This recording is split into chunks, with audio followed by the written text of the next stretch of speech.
Welcome everybody to Portside with the Orcanauts.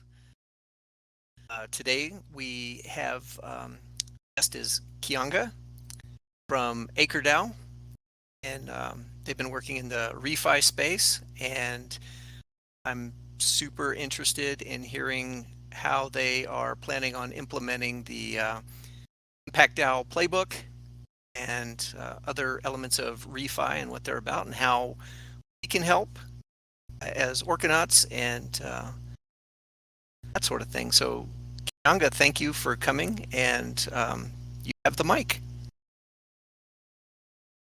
Entrance, thank you so much for that introduction. Can everyone hear me okay? I'll assume yes. Keep my eye on the chat in case not. I'm Kianga Davrington, and it's so great to be in this conversation with you. I've been lurking in a couple of meetings thanks to Aya, who I met, I guess, maybe through a conversation at Forefront. And you popped into the ACRE DAOs server, and we had a chat, and I was just immediately intrigued by what is happening here and have found, wow, just so much inspiration and encouragement by the depth of your conversations and quality of the people here and your work. So I'd love to share my screen and just talk through or talk over a couple of slides. They're not really necessary, I think, to follow the conversations. I think the recording will just be audio. But we at ACRE DAOs, which stands for Autonomous, so ACRE stands for Autonomous Communities for Regenerative Economies, and we are a tokenized community. So, grateful that that languaging has emerged in the past several weeks, since ACRE DAOs as a community is not a DAO. We are interested in supporting and building a network of DAOs that are doing work in what we call the regenerative economy. So specifically looking at how crypto assets, crypto native markets can flow capital, liquidity, and market solutions into real world impact. And let me see about sharing my screen. Hang on. This will be the first time I've done this. So one of the amazing things about my Web3 journey is that, I thought I knew a lot about Web3. I've been in crypto for about 5 to 6 years. First, see, do you see that?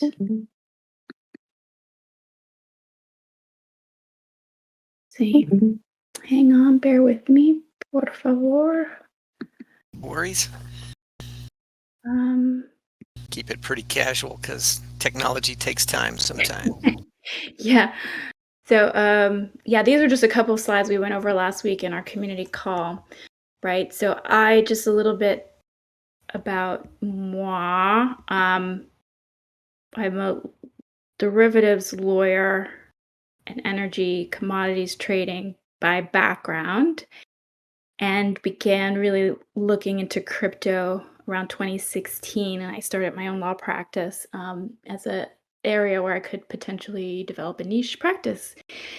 And got all the way down the rabbit hole by 2017 and have been full-time in the space since then. And I've even blogged about this is what Web3 is, and it's the next iteration of the internet and the Internet of Things, and on and on and on. But I had no idea what you all were really doing in Web3 until we launched ACRE DAOs in December. And it's been a whirlwind of learning the tools and just all that's happening and trying to apply the best practices in what we're doing. I hope to do with ACRE DAOs. So we've come up with this call to adventure, which is 1,000 ACRE DAOs in 1,000 days. And very much from the beginning was this recognition that myself, some of my business partners, and our larger community that's been very active in impact investing, um, low capital or slow money movement. We had an opportunity zone fund that was looking at making investments in the Hudson Valley, New York area. So I spent a good part of my pandemic years pivoting from crypto and looking around me, looking at, well, what's happening with our local farm economy, what's happening with housing, and just tons of real world issues, and questioning, what am I really doing in crypto, and all of the promise that we speak about as a sort of investment thesis for what this technology is going to do. And I don't see the technology anywhere around me. I don't see anyone who's using it. I don't see it doing anything. And so ACRE DAOs came out of this hope for what crypto could do for the real world, and a desire to see that it's time we actually manifest and do it, and sort of stop talking about it. 'Cause, I was in lots of talking and conversations. I was like, all right, let's figure out how this all works. So we've specifically set up a pretty slow cadence of 3 seasons, a long season of 6 months, and are looking in this first year to build the foundation of the people who want to really define what it is. So I'm not really even here to totally tell you what ACRE DAOs is, because we're still in that formative stage where it's not for me, or really I think any of the people over the past year who've been talking about the idea, to say what it is. I think we had enough of a sense from our different communities that there was this community out there, and we could potentially represent all of you and put forth an invitation and offering to join us in this endeavor, to become founding members in an open call that we had in December. And yeah, and kind of figure it out. So we did create an ERC20 token. We've created a portal.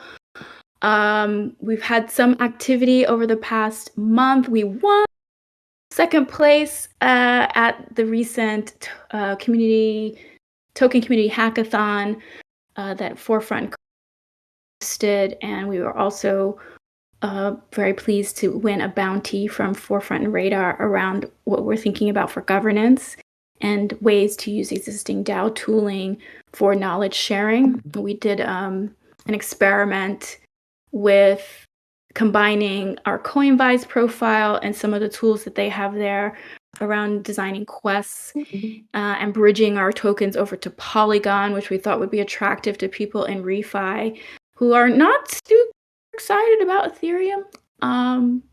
But I have a theory about that. So we put together this giving circle using Coordinate and our Coinvise platform, and that just concluded on Sunday. So looking to use that, not just within a particular community that we've been working with, but to invite other DAOs to use this as a way to thank their contributors. So we're really looking at the DAO to DAO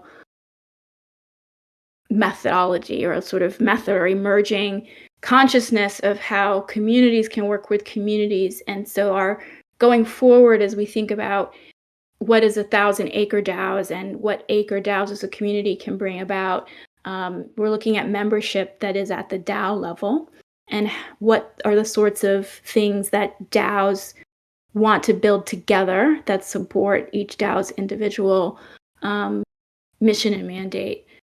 So here's a brief, I'm showing a screen of our sort of roadmap plan for season 1. Kianga? Yes. I'm sorry to interrupt. So it's still loading, so we're not really seeing your screen. Do you have a link to the slides that we could just look at, watch on a... You know what? I'll drop that. Awesome. Thank you.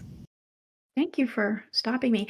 You feel free to interrupt me anytime you give me a microphone, and I can Okay. I can just No. go. Okay, hang on. Do-do-do-do-do. Yes. So we've been linking a record of all of our calls on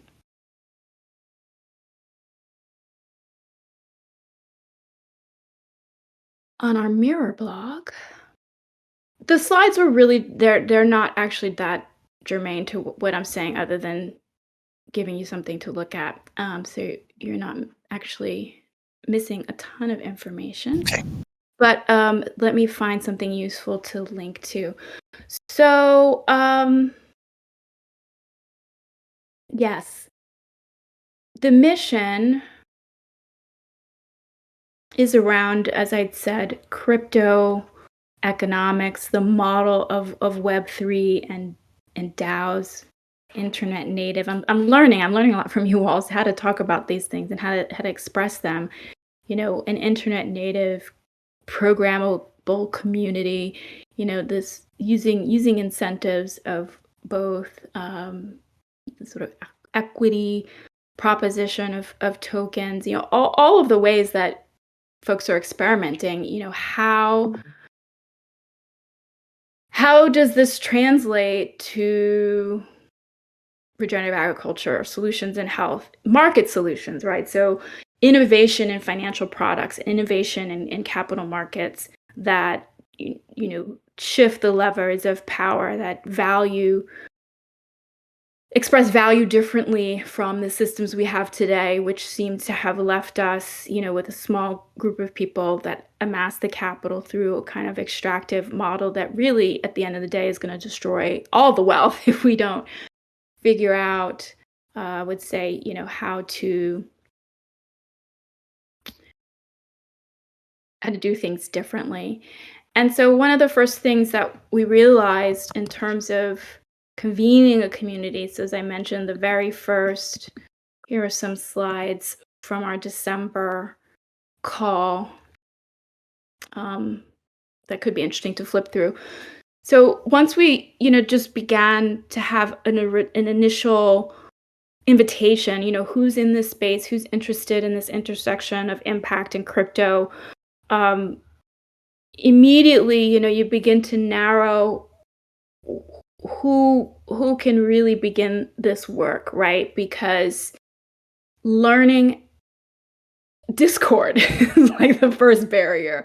Learning the tools, learning the ways in which people are convening, working, organizing, communicating. What should our token or economic model be? So we do not have a treasury. We have not sold any tokens. We had a little bit of angel, I would say, like soil funding that allowed us to build, some of these initial assets to create our token, to put together this portal, our membership portal, which is here. So we give away the ACRE tokens for free to anyone who registers on our portal. It's token gated with 4,000 ACRE tokens, and we've left just this sort of whiteboard of who really wants to help shape what this will be and the how, and the distance between the idea of a Web3 impact and investment community, or the idea of impact DAOs or regenerative finance, right, which refi really began to pick up steam in December, coincidentally, as we were launching.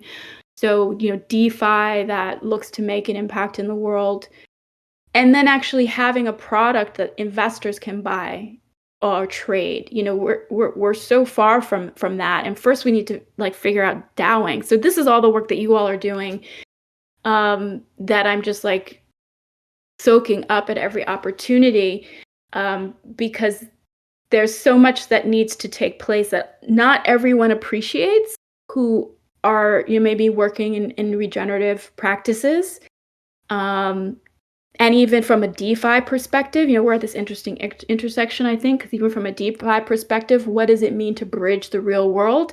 I'm active in the MakerDAO community as a delegate there, and so real world assets and what does that mean and what does that look like is a big conversation, and it's both bringing, maybe tokenizing or figuring out how does the DeFi protocol work with real world entities, but then there's also this social piece, right? There's also how does a Web3 community or autonomous protocols and assets, how does it work with real people who are in communities on the ground trying to solve real problems? So there's like the social real world aspect as well as the asset real world aspect, and we're sitting at the center of that. And I'll just say before I stop with my sort of monologue, I thank you for sharing the playbook in our Discord, because we had just talked about this idea of ACRE DAOs really could potentially serve a purpose as a United Nations of DAOs, as like a gathering space, and maybe a federation, a support network for the leaders of DAOs, and to help new projects launch as DAOs, or just to help existing DAOs be more effective, not recreate the wheel, this sort of thing. But we still didn't know exactly like how, or like how to take this concept of a federation of DAOs and do something with it. So the playbook just maps beautifully on our values, what we want to achieve. And I think some of the structural things we were beginning to think about in terms of how to operationalize and how to incentivize through a tokenomic structure. So we're just at the beginning stages in this sort of second month of our first season of now presenting and socializing this idea in the community. This all happens like very async. Our Discord's pretty quiet. And yeah, just sort of feeling our way to, without, how do we bootstrap this, really looking at, some of the ideas around token swaps, and love what Index Coop is doing, and obviously Forefront, Prime DAO.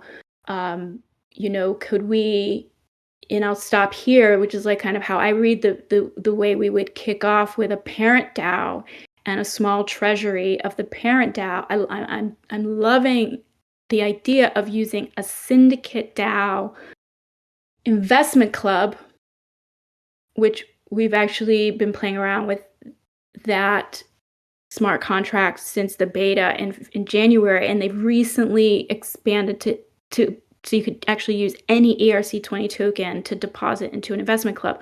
Could we use a syndicate DAO investment club as our like parent DAO first treasury and pool tokens from DAOs? So it'd be like an investment club of DAOs that were interested in going through this experiment, doing this whole playbook over the next 3 to 4 years of incubating and spinning out the child DAOs, which then is like basically what we've been speaking about in terms of 1,000 ACRE DAOs in 1,000 days.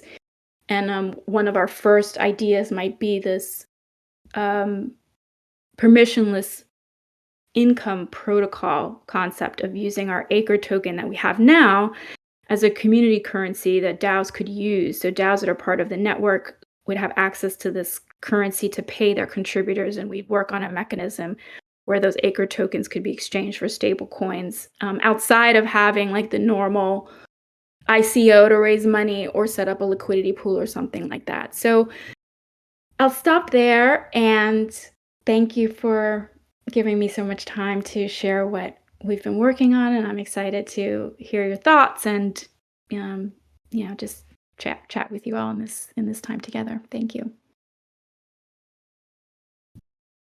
Awesome. Thank you. So go That's at it. Does anybody have amazing. questions?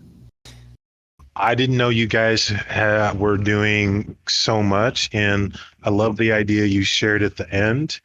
And I'm sure you've noticed, and I know Chun's put it in the chat, but I just was the messenger. APPT pupil is right here. It's a dense document. You reading it says a lot too, and I'm so happy you guys are doing so much work with it.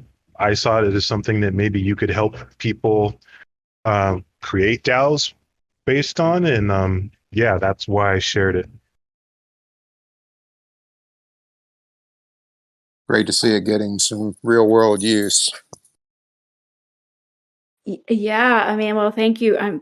I feel really fortunate, like just the timing of all the hard work that's gone into that and in the wisdom. We don't want to recreate wheels here. And I feel like things are maturing so quickly in the space, and the smartest people anywhere. I was watching Paul Tudor Jones on CNBC this morning talking about crypto, when he made the really valid point. He's like, well, at the end of the day, the smartest people coming out of school and anywhere want to work in this space and are working in this space. So like that just can't be discounted when anyone's thinking about, this industry or the so-called asset class. And I think we're pleased to, and certainly I really am taking this on board, that it's at this stage super important that I spend time as a learner and contributor in other communities, for the benefit of what we want to do with ACRE DAOs, and that we slow our pace so that we're learning and able to draw maybe helpful connections between projects, or making sure what we do is value add and has really the buy-in that what anyone who gets associated with the project spends their time on isn't just for our own imagination. And I, if I may, I see a lot of that in investments or philanthropy, where there's a lot of redundancy. There can be a lot of daylight between what sounds and looks good on paper, makes people feel good, and then they have a gala and it's all wonderful, and then what's really happening or what's not happening. I have had some experience in philanthropy and have spent time, as I said, over the past 2 years in impact investing, and that's something that I really want to see us stay far away from in our work with ACRE DAOs, which is like, no, this has to be real.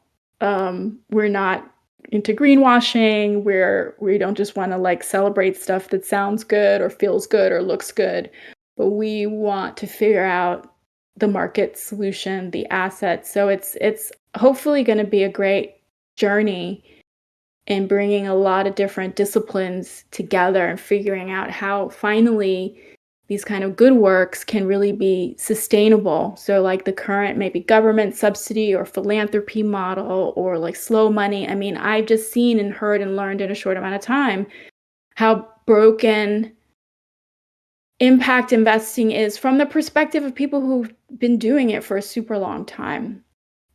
So I think with Web3 and like what you all are figuring out about designing these communities and incentives, I really believe we're going to crack this sort of problem of capital malinvestment in the world. So I know you might feel like you've been talking a lot, but something I remember talking to you about that I don't remember you bringing up recently was I was happy and impressed that, part of how you guys have organized stuff is really using trust, which I don't know of anybody else doing, although I believe it was DYDX has written something about it, because in my brain, but I've studied law in ways most people haven't, that's the first place people should really be looking. And I don't know if you want to talk a little bit about what you guys are doing there. Sure, yes. That our plan to use a charitable remainder trust structure to really at the sort of centralized company level, which is at this point kind of the steward, the convener of the project. We want to transfer our assets that we've built so far into a NIMCRUT, which is a kind of charitable remainder trust that would be a kind of legal entity wrapper for a treasury of the DAO that would basically then control these assets for the benefit of the community. So that's happening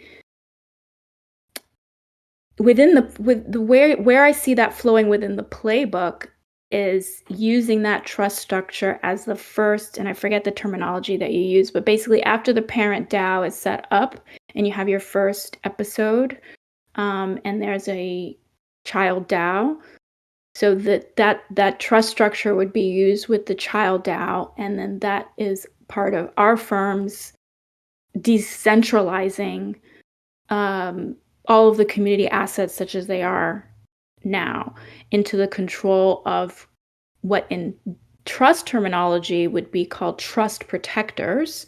And what's interesting about the NIMCRAD, or the charitable remainder trust structure, particularly for this use case of operating the permissionless income protocol. So the DAO, this trust structure for doer money DAO has one purpose, which is to manage a pool of assets so that DAOs that are using the ACRE token to pay their contributors will always have a mechanism where their contributors could then redeem, so to speak, those ACRE tokens for a stable coin.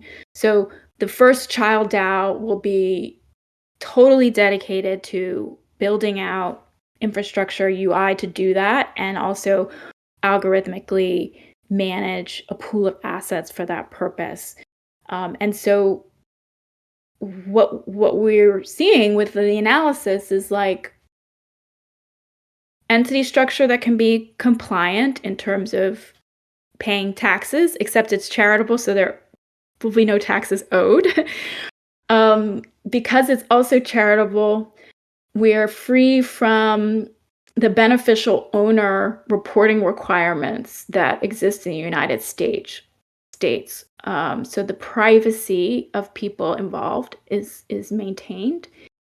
And working with a custodian, it just seems like a really elegant solution to a lot of kind of the questions about a legal entity wrapper for a DAO that still respects, what we were trying to achieve in the first place, rather than needing to get permission from the state to exist in terms of like, setting up an LLC or something like that. So there's still some, tires to kick on that, but basically, it's a structure we're looking at specifically in the context of the first child DAO we would do under the playbook for the doer money, and then hopefully it's something others could find useful. That's awesome. Yeah, I just wanted to jump in like with a super small note maybe, but I think a lot of DAOs kind of, like, not to pull it into the conversation of like what is a DAO, but like kind of what is a DAO, like a lot of, even something like Bankless DAO, which is has like a really cool mission and is doing amazing things. They also have like an LLC set up, even though they're called Bankless DAO, right? But like you just kind of need that to do simple things as maybe setting up a website or just making some funds available for people to do certain things. I think like the legal entities is as much a tool for DAOs as anything else. And yeah, it's definitely like, obviously not saying that every working group needs to be an LLC or anything like that. But it's for sure like something that I think is a pretty important piece of like these DAOs, which are essentially just networks of working groups, as I sort of see it. Yeah, I agree. I mean, it's reality, right, that we have to confront the outside world. I mean, I'm a kind of a purist I'd like to be, but I've got my feet. I can't help it as an attorney. I've got my feet grounded in a certain respect, but I'm definitely wanting to push as far as we can to move the status quo in the direction of this permissionless, open, non codified structure.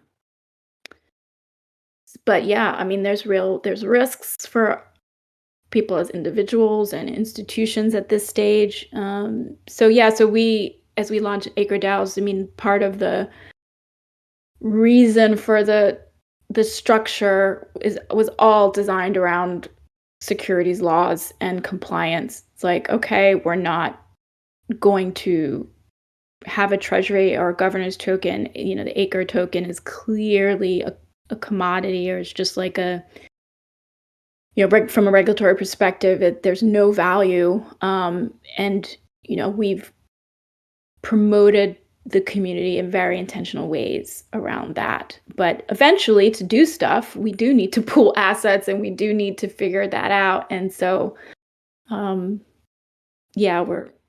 considering what are some like crypto native ways so that even our firm, which kind of incubated the project, gets out of the economically dominant position as quickly as possible.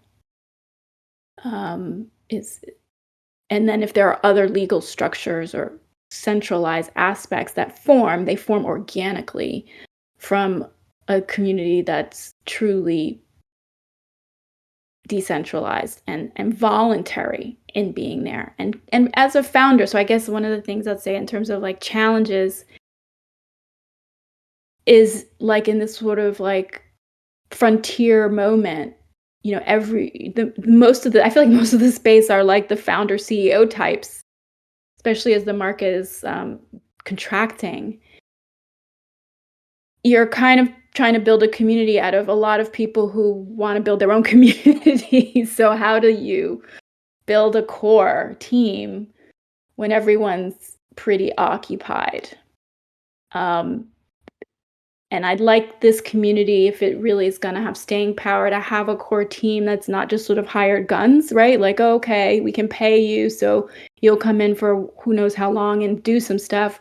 But if we approach this the right way, we can maybe build like kind of a cohort that really have a founder's attachment to what we're doing. So we want to proceed as slowly and deliberately as possible to allow that to form organically. And then if centralized DAOs or any other type of structures need to happen, that they can happen, again, like from really a truly distributed group of stakeholders. Yeah, that's a really good approach. And I think luckily you're working in a space where people are very passionate about what they're working on. So I have no doubt you will find those people that have some skin in the game, have some passion about it. Hey, if I weren't already in Orca, I'd end up being one of them for sure because of the real world impact. I wanted to respond some to Chun though. It's like, yes, DAOs need a way to connect to the regular economic system. But my point is people have defaulted to assuming what they need is a business structure, and there are other structures that allow you to do that. And I think it's so cool that ACRE DAO is actually going down a road like that. And that might just be the wisdom of, one of the founders being a lawyer and thinking about these things. Like I said, for me, it seemed like the most obvious thing to do, but I've been in an autodidact study of law for a while. So it's obviously, somebody coming with a perspective that's kind of informed. Because I think done right, trust will provide everything DAOs really need and very little that they don't want. Yeah, and I think that we're approaching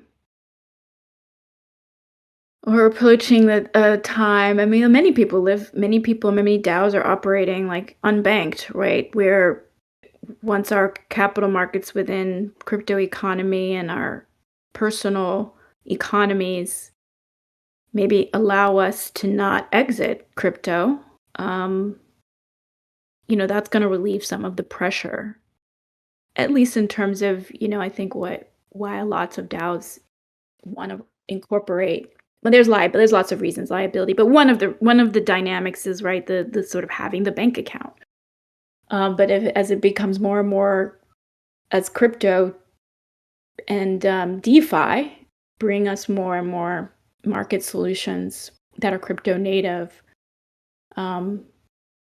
maybe it'll be easier to be creative around what we assume we need from the legacy system versus what maybe we can approach in different ways. So based on where you are now, what you've accomplished, sort of ask might you have for the audience? What sort of help do you need at this point? Given that, you know, we post these recordings and it might be listened to by thousands of people, how can we help? Yes. Well, absolutely. I'm so happy to be in friendship so that on a sort of block and tackling basis as we look to implement the playbook, that we can jam with you as to how we're thinking about it and applying it. The biggest help is we're going to make some proposals out there in the ecosystem for funding our parent DAO treasury. And this is not a public solicitation, by the way. I should be careful. But this sort of bootstrapped community liquidity is really powerful. And since we want, or we hope, or we believe that there are new ways to capture value. So in terms of like the downstream, in terms of the projects that are happening on the ground in the world, that we're saying, hey, we think, we believe, we know that crypto networks, crypto economy, assets, markets are going to provide solutions for what it is you need to do. Then I think it's important, it's critical that even as a community, a Web3 community launching DAOs, that we've found the secret sauce. Like we've figured out a new way to fund ourselves by declaring that we value each other. Like I value your community. I don't know if Orca has a token or, but that we're manifesting what value means to us by, you know, token swaps, pooling our digital assets and participating. So meta governance is like separate from ACRE DAOs. My work with ACRE Invest that's really governance, and meta governance is like an industry and a service I'm excited to continue to be involved in and get more involved in. So then once we've pooled our assets, then what is the relationship we have as DAOs to support one another? So I think if anything I would ask as a takeaway or the help is advancing this project of pooling our resources, our own native tokens, and having kind of a council of DAOs that really understand the task ahead to have markets, to have refi markets that really perform the way we hope, and then bootstrap our ability to support one another in this work from our own values, rather than kind of outsiders, capital or outsiders who are I don't have any problem with venture capital whatsoever, but just really as this important experiment, right? Like, can we really go from nothing but value, our own values, our own heart, our own convictions, and our time? We pour that. I think that's the exciting thing happening with social tokens or tokenized communities that don't have a protocol per se. Yet you know you guys are trading assets.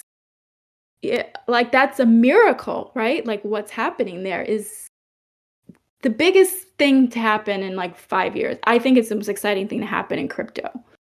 The value proposition, or like kind of the commodity trading that's happening with social tokenized communities. So we'd like to tap into that as a way to really launch our ability to spin out and support other impact DAOs.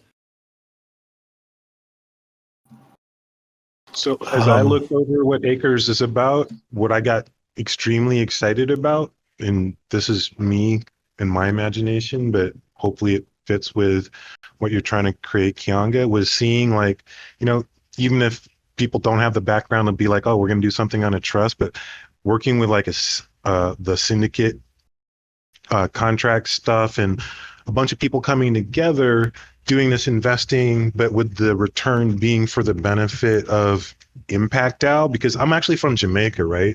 So literally, 100 middle class American type people coming together to make a difference there with only a few people on the ground could make a huge difference in a lot of people's lives. And if we made it simple enough for people to organize, and there's lots and lots of them doing it because, well, it's something worth doing and worthwhile, which I think Gen Zoom relates to more, as well as, the adventure of being in other countries doing some of this stuff. I just go like, oh my God, this is so incredible, the possibilities it can open up. Yeah, 100%. And it starts with the kind of like super. You see, here's another challenge, right? What's more interesting is talking about what you just spoke about, like, the project in a place, the governance stuff and the structure and the operations and the organization.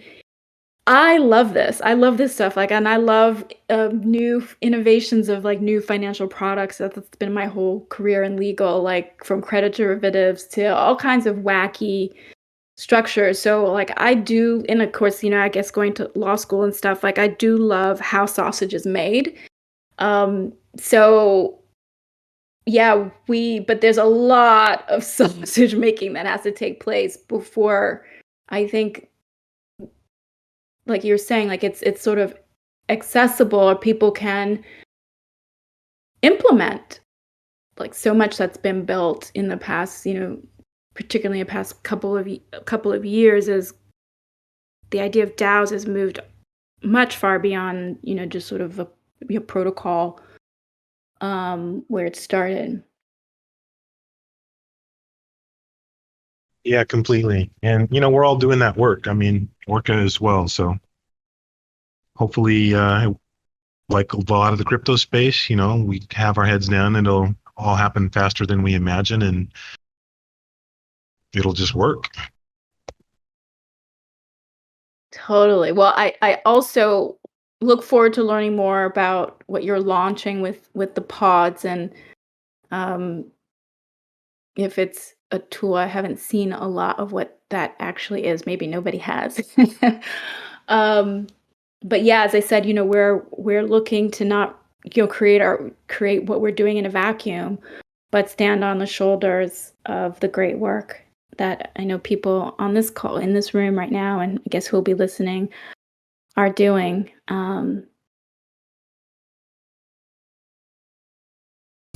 I just wanted to kind of chime in for a second and say how amazing this sounds. Like, I've been kind of trying to think about what those structures are for a few months now, and like what you just described sounds pretty amazing to me. And we're also, I wanted to present an invitation. We're also doing a podcast we're starting up. So if you would like to come on the podcast and have a conversation, I think that would be awesome.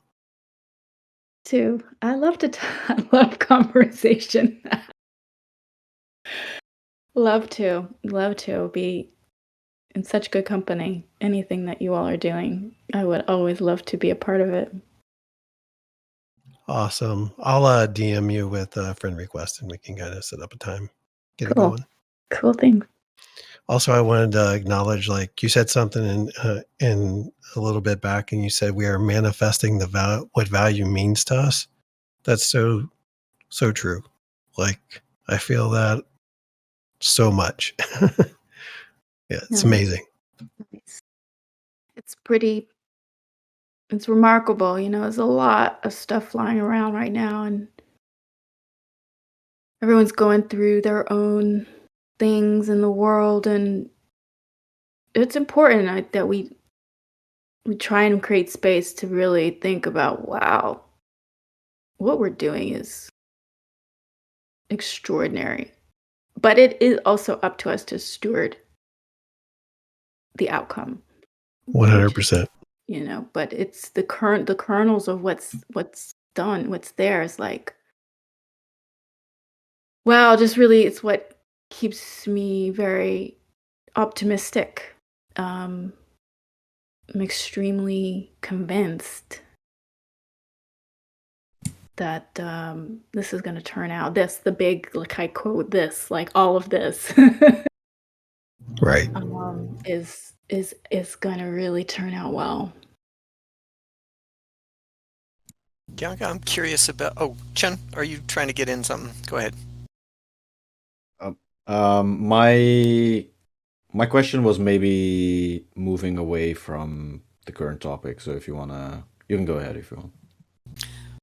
Well, mine might be also, but Kianga, what sort of you're working in a space that is funded by traditional foundations and grant funders, on the ground IRL. What sort of response are you getting from them? Do they have an eye on Web3? Are they curious about it as a tool for what they're doing? Or does that just seem too far out for what they're up to? It's kind of a stodgy old community from my experience. Yeah. There are individuals in those organizations who have been joining us.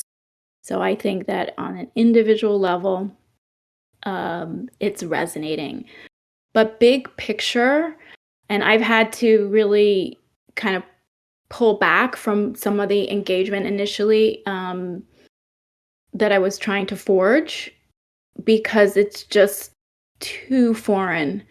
There's still, conversations about like, it's like Bitcoin evil or, just really basic kind of circa 2016 conversations about crypto, which is fair enough, but like, no, I haven't found for the most part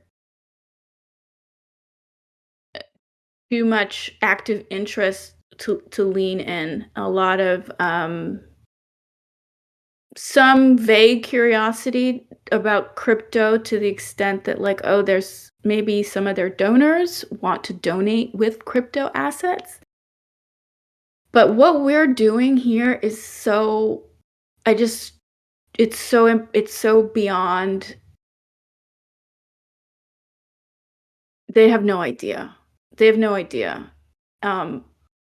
But I think that, the younger sort of, I know some of the next generation, inheritors, the younger generation, under 40 who are inheritors of significant wealth, they're in crypto. And they very much also, like some of the staff in these organizations, are like impatient and want to use their crypto for impact. I mean, this was a big part of the support for launching ACRE DAOs. But again, there's not actually anything for them to passively do. And that's the piece that is still very foreign, is like the idea of Web3 and crypto impact versus like the pain and how much it really demands of your time and attention. There's still a gulf there, but that whole sector is like, we're gonna just turn it upside down because what's broken there that people know about and talk about, like that's what they just do is talk about it. When we have some proofs of concepts, so right now it's like I talk and it's over everybody's head really, and it's all very conceptual, and it's also part of why I was like,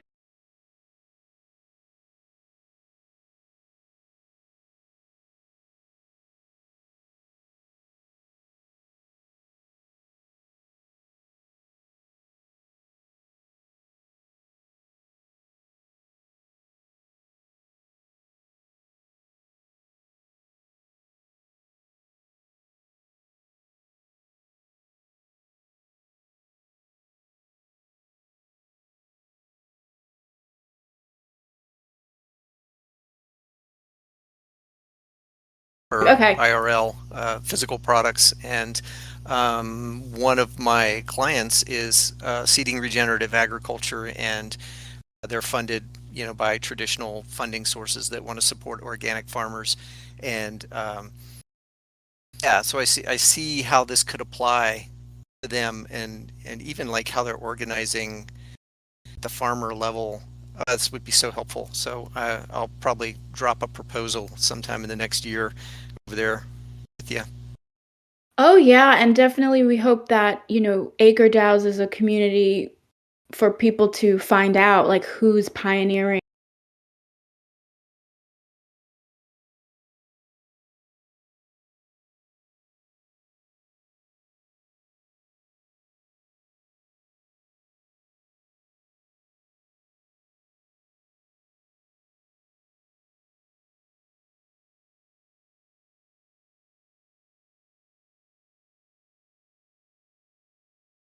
Because I don't want to sound too negative, like nobody cares and nobody gets it. It's not true. That's not true. And like Regen Network, many of you may have heard of, that's building on the Cosmos blockchain. That protocol and community are really doing a lot of the hard science work, and this integrating of crypto governance and tokenomics with the work people are doing every day. So we're excited to follow and be, in community with Regen Network and related projects that are very much in cooperation and collaboration with some traditional funders or traditional support networks, and bringing the two together. So speaking of, I guess, other chains, again, this may be moving away a little bit, but I was kind of curious to hear your theory on, and if you don't want to answer, like, that's totally fine, but I wanted to sort of hear your crazy theory on why the refi space isn't too hot on Ethereum. Or Yeah. not crazy theory, but sorry if No, I have some informed answers. Not that it speaks for everyone, but one is the cost and the perception that's out there. And so, the lower hanging fruit is to build something on the other chains. And I think there's been just the feeling that that's more accessible if people want to launch an NFT project or something like that. So that's definitely one reason. The other, there are some ideas about proof of work and centralization, some ideas about what's really the control mechanism or the control situation powering the Ethereum blockchain, even in a proof of work model, and whether that aligns with the values of refi. So people have strong views about that and feel that the consent, even all the way down to the network consensus mechanism, needs to, pass some kind of a certain test. So one thing, I think I am an outlier in terms of what I see to this point about a lot of folks in climate and in refi is I am a fan of proof of work. I do not subscribe to the Bitcoin is evil or proof of work is bad for the planet personally. And I think the security model and some other theories I have give me, certain conviction around Ethereum. And there's other reasons that, I got a question all the time. Why did you build on Ethereum? We also actually haven't built anything on Ethereum other than, we just have these social tokens to help facilitate our community gathering and, some of those economics. So we're excited when it comes to the infrastructure of other things we may do or support for this to be, like I always say, polyamorous, or like, multi-chain world. We're here for it. But yeah, I would say there are some values issues that people in refi have with proof of work, and then also maybe some views about what proof of stake means in terms of who really is in control of that network and its openness.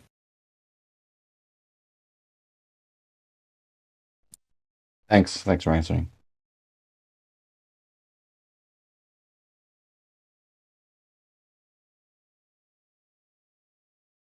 Well, does if anybody have any further questions, we can give it a minute, sit silently together, and see if something bubbles up.